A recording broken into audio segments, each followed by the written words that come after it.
series. This segment will provide you some insights to all of the courses being offered here at Bicol University.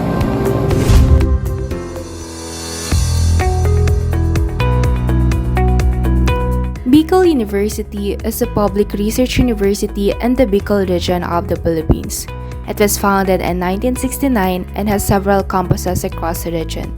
It is committed to providing quality education and contributing to the development of the Bicol region and the country as a whole. The university offers undergraduate and graduate programs in various fields of study, including agriculture, engineering, arts and sciences, education, law, medicine, and social sciences.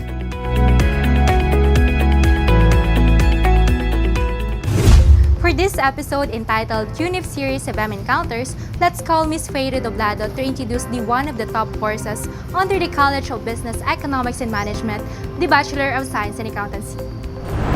College of Business, Economics and Management, the college where the students embody a high level of intelligence and competence with respect to business, economics, management, and accountancy.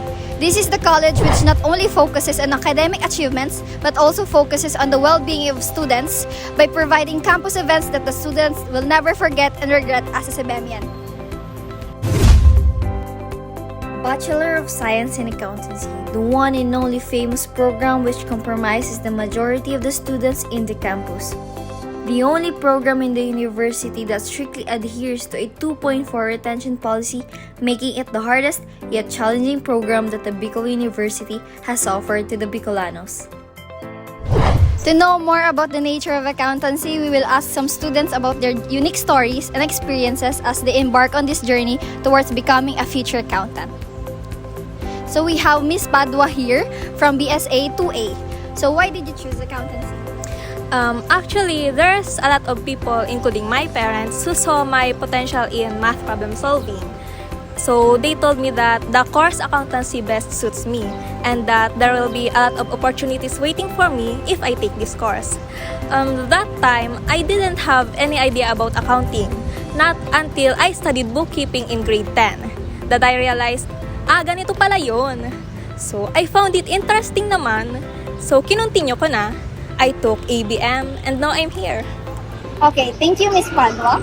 Alright, it's no doubt that accountancy is one of the best courses to choose from since it can be a great way to satisfy your personal and professional goals. Thus, the BSA program offered by the Bicol University provides students with highly valuable, versatile, and in-demand skill set and fluency in the language of business. So we will look for another accountancy student. So ayan, may nakikita kong accountancy student. Excuse me, miss, can I ask some question? Yes, What is your name first? Mayra Mizares. What are your experiences as a BSA student? I think everyone will relate if I say that it is not easy to be an accountancy student. You'll go through a lot of breakdowns, pressures, and sleepless nights while constantly doubting yourself. Personally, I have experienced countless failures in my studies, but that didn't stop me from pursuing my dream. I realized that it's all part of the learning process. Moreover, this college provides us with academic and non-academic activities which hone our skills and allow us to interact and create meaningful relationships with other people. I believe that these experiences make the journey worthwhile and bearable. Okay, that's a wonderful answer. So thank you, Miss Ramezares, for that. Thank you.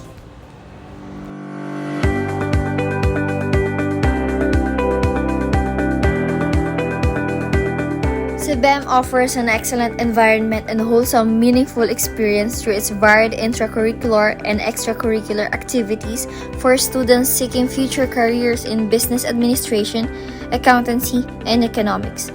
In line with this, the Junior Philippine Institute of Accountants, known as JPIA, is a non-profit, student-run, and program-based organization of BS Accountancy and BS Managerial Accounting of Bicol University that aims to nurture its members by organizing programs, projects, activities, and events that both complement and supplement the academic and co-curricular development of its members.